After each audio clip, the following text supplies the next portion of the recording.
और जो शराब पहाड़ों पर फेंकी गई थी वह बरसात के दिनों में गड्ढों में आकर पानी के साथ जमा हो गई थी और एक जगह का पानी वो लोग पी लेते हैं और पीते ही मदोमस्त हो जाते हैं, आपा पराया भूल जाते हैं, विवेक सो जाता है और मुनिराज का अपमान करते हैं, मुनिराज पर पत्थर फेंकते हैं, गंदगी फेंकते हैं, अपशब्द कहते हैं।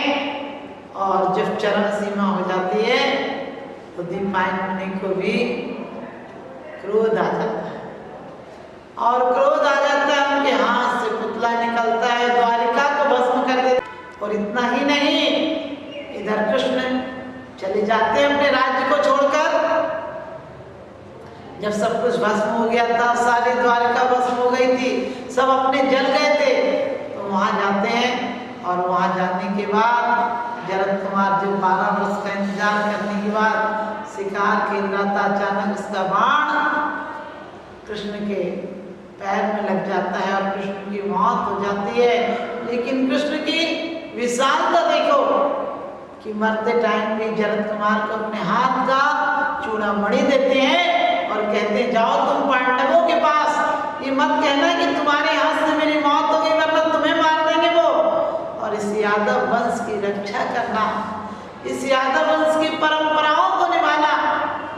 और आप सोच सकते हैं कि धर्मात्मा महापुरुष से इतनी विशालता ला सकता है कि अपने मारने वाले को भी राज्य दे सकता है। तो हमें महापुरुषों के चरित्र को प्रथमान योग मध्या ज्ञानम चरितम पुराणमपि पुण्यम बोधि समाधि निधानम बोधित बोधा समीचीनम, कि वास्तव में धर्मात्मा पुरुष ही इतनी विशालता ला सकता है कि अपने मारने वाले को राज्य दिला सकता है। जिसके अंदर हमारे और आपके अंदर भी ऐसी विशालता आ जाए तो दुनिया की कोई ताकत हमारा विनाश नहीं कर सकती है।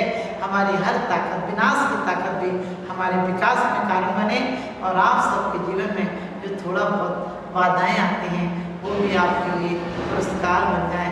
इस शुभकामनाओं के साथ आपका जीवन इतना पुरस्कृत हो कि एक दिन परमेश्वर का रूप ले ले, आप सभी परमात्मा बने, सिर्फ धर्मात्मा बने बने ना मर जाए, एक दिन पुण्यात्मा और परमात्मा बने, एक शांति आ जाती है। आज हर इंसान चाहता है कि इसके जीवन में सुख शांति आए, फूल लेकिन उल्टी राह पे चल रहा है। फूलों से भरे गुलशन वीरान हो गए, फूलों से भरे गुलशन वीरान हो गए, अश्लील उपन्यास अब पुराण हो गए। देव शास्त्रों के पास नई पीढ़ी का मन नहीं लगता क्योंकि उनके लिए तो फिल्मी एक्टर ही भगवान हो गए, उनके लिए तो फिल्मी एक्टर ही भगवान हो गए। आज लोग बड़े अशांत हैं, लोग बड़े अशांत हैं, दुखी हैं, चिंतित हैं, विषाद में हैं। चाहे वह करोड़पति ले लो चाहे करोड़पति ले लो, जिसको देखो वही चिंता में है। और चिंता हमेशा मैं सोचता दूसरे से आती है, चिंता कभी दूसरे से नहीं आती है, चिंता हमेशा अपने आप से आती है।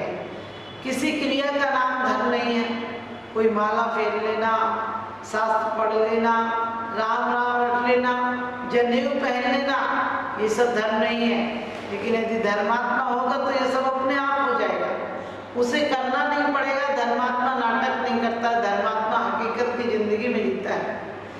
आज किसी से हमसे लोग आकर प्रश्न करते हैं, किसी ने प्रश्न किया कि माता जी धार्मिक होना चाहिए या नैतिक होना चाहिए, नैतिक हो जाएगा तो धर्म अपने आप आ जाएगा। मैंने कहा नहीं, नैतिक हो जाएगा तो कोई जरूरी नहीं कि धर्म आ जाए, लेकिन धर्मात्मा होगा तो नैतिक जरूर होगा। क्योंकि बाहर से आदमी अहिंसक दिख सकता है, अंदर में हिंसा हो सकती है। बाहर से आदमी चोरी का त्याग कर सकता है, अंदर में चोरी हो सकती है। बाहर में सहज हो सकता है, अंदर में कुटिलता हो सकती है। लेकिन जिसके जीवन में अंदर से सहजता आ जाएगी, जिसके जीवन में एक बार धर्म का स्वरूप आ जाएगा, जिसका जीवन अपने आप को पहचान में आ जाएगा कि मेरा जीवन जो बाहरी जीवन दिख रहा है इससे भी हटकर मेरा कोई जीवन है। एक व्यक्ति होटल में ठहरने के लिए गया, उसने पूछा कि मुझे एक रात होटल में ठहरना है। मैनेजर ने कहा कि होटल में एक कमरा है लेकिन आपको एक को साथ रखना पड़ेगा, उसमें पहले से एक व्यक्ति ठहरा हुआ है। वैसे होटल में कमरे नहीं है, आप उसके साथ शेयर कर सके तो आपको रुकने की इजाज़त दी जा सकती है। और कहते हुए होटल में रुका, लेकिन रात को उसे नींद नहीं आ रही थी। तो किसी पड़ोस वाले ने जो साथ में था उसने कहा कि भाई साहब आप जब इतने नींद नहीं आ रही तो अपने कोट पैंट उतार दीजिए। उसने कहा इससे तो मैं पहचानता हूँ कि मैं रामदयाल हूँ, यदि ये कोट पैंट उतार दूंगा तो मुझे पता ही नहीं चलेगा कि मैं क्या हूँ। सामने वाले ने कहा आप उतार दीजिए, आप ऐसा कीजिए कि यहाँ पर एक बैलून पड़ा है, आप अपने बैलून को पैर में बांध लीजिए, डॉल पड़ी हुई है, खिलौना पड़ा हुआ है, आप इसको अपने पास रख लीजिए। आप जब सुबह उठेंगे तो आप देखेंगे कि आप ही हो, आप ही रामदयाल हो और आपका चीज सामने पड़ी है, आप बैलून पैर में बांध लीजिए, आपको ध्यान रहेगा। लेकिन आप एक कोट पैंट पहने तो कम से कम उतार दीजिए, हल्के फुल्के कपड़े पहनकर सो जाइए। और उस व्यक्ति ने ऐसा ही किया, लेकिन वो सामने वाला मनोज विनोद वाला था। रात को उसने वो बैलून उठाकर उसके पैर से हटाकर अपने पैर में बांध लिया और एक डॉल अपने पास रख ली।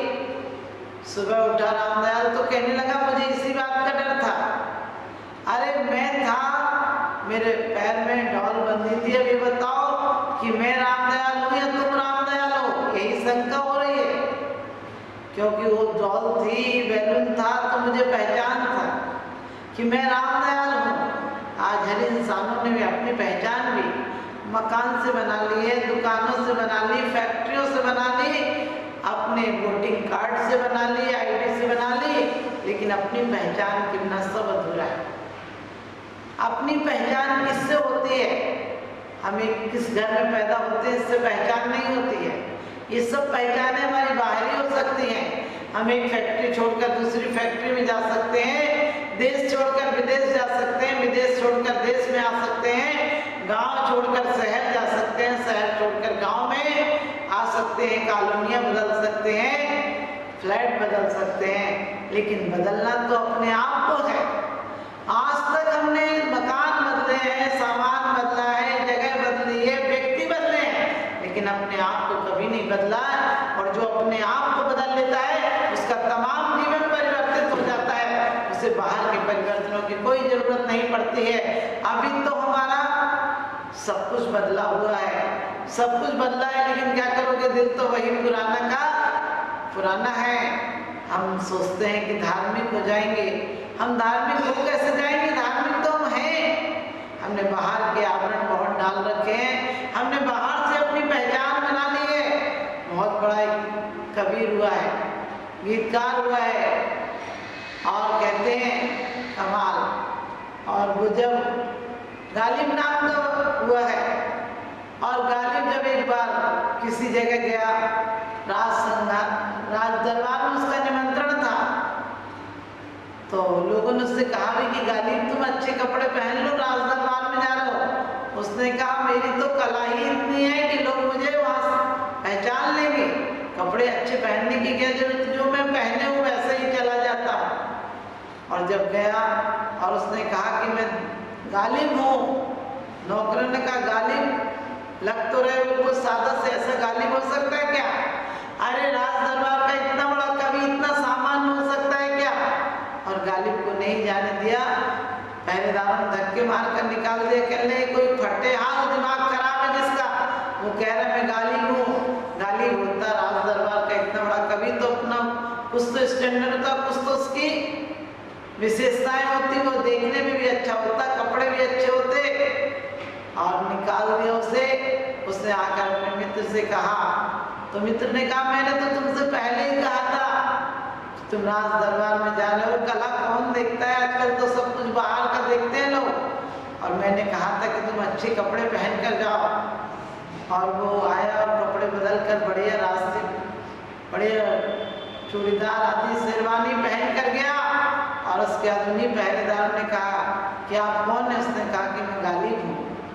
और उसे अंदर ले गए राज दरबार में, और वहाँ उसका सम्मान हुआ, उसके लिए भोजन आया, तो भोजन उठाकर कपड़ों को लगाने लगा। लोगों ने कहा आप पागल हो गए क्या? अरे भोजन आप खाने के लिए, आपके खाने के लिए। उसने कहा कपड़े की मेहरबानी कि यहाँ तक लाया, वरना क्या औकात थी कि मैं यहाँ तक आ पाता। मैं तो पहले भी आया था, लेकिन कपड़े नहीं थे, इसलिए मुझे प्रवेश नहीं मिला। अभी मानता हूं मैं कि इन कपड़ों को प्रवेश मिला है, इसलिए मेरा इतना फर्ज बनता है कि कपड़ों को खिला दूं। मैं तो बाद में भी खा लूंगा, क्योंकि मुझे मेरी पहचान नहीं। आज हमारी पहचाने भी बाहर से हो गई, हम अपने आप को तो कोई पहचानता ही नहीं। हम जीवन का लक्ष्य कहते हैं कि जीवन में लक्ष्य आना चाहिए। जीवन का लक्ष्य क्या होगा? जीवन अपने आप में एक लक्ष्य है। बंदूक का क्या लक्ष्य होगा? बंदूक का कोई अपना लक्ष्य नहीं होता। बंदूक चाहे अपराध करा सकती है और बंदूक चाहे तो अपराध बंद करा सकती है। इसी प्रकार से हमारे जीवन में भी हम धार्मिक हो जाए।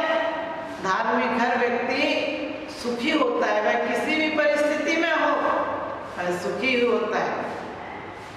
एक रात की बात, दो फकीर अपने झोंपड़ों पर आए, और जब झोंपड़ों पर आए तो बरसात के दिन थे।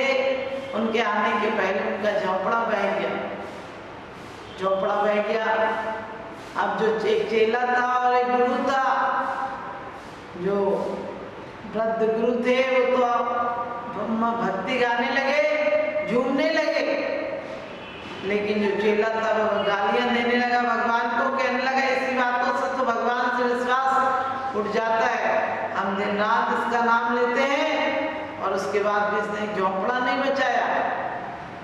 और जो लोग इसका नाम नहीं लेते उसके महल खड़े हैं, पापियों की हवेलियां खड़ी हैं। हमारा महल मिला था इसको डुबाने के लिए। और कहते हैं कि उसने बड़ी गालियां दी और रात भर क्रोध में सोया। और जो गुरु था वह भगवान के प्रति धन्यवाद देता रहा, उनकी भक्ति करता रहा, भजन पढ़ता रहा और बार बार कहता रहा कि भगवान तेरी असीम कृपा है। वो व्यवहार करे जो सबको अच्छा लगता है। किसी ने हमसे पूछा धर्म क्या है, अधर्म क्या है, स्वर्ग क्या है, नरक क्या है, स्वर्ग का रास्ता क्या है, कैसे जा सकते हैं स्वर्ग, और नरक का रास्ता क्या है। एक व्यक्ति को गाली दे दीजिए, उसे क्रोध आ जाएगा, यही नरक का रास्ता है, यही अधर्म है। और व्यक्ति को गाली दी जाए उसके बाद भी शांत रहे, यही स्वर्ग है, यही स्वर्ग का रास्ता है। क्योंकि व्यक्ति जब क्रोध में आता है तो अपने आप से बाहर चला जाता है, और व्यक्ति का अपने आप में आना ही सबसे बड़ा धर्म है। एक बार यूरोप में कोई सभा चल रही थी, और जो व्यक्ति था एक, उसने सभा का आयोजन किया था, बड़े प्रवचन सभा बुलाई थी और एक संत को, बहुत बड़े फकीर को बुलाया था। अचानक तूफान आ गया, और तूफान आया, भूकंप आया, तो भूकंप में सब लोग भाग गए, बाहर निकल कर भागे।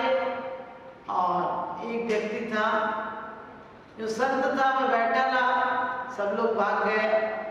बाहर जाकर उस व्यक्ति को ख्याल आया जिसने सभा का आयोजन किया था, उसने कहा मैं तो अंदर हूँ, और जिस संत को बुलाया था वो तो अंदर ही रह गया, उसको देख लो उसका क्या हाल है। और जब गया तो वह संत आराम से ध्यान में लीन था। उससे पूछा कि आप नहीं भागे? उसने कहा तुम सब भाग रहे थे, जो तुम जहां भाग रहे थे वहां भी लोग भाग रहे थे, मैं भी भागा था।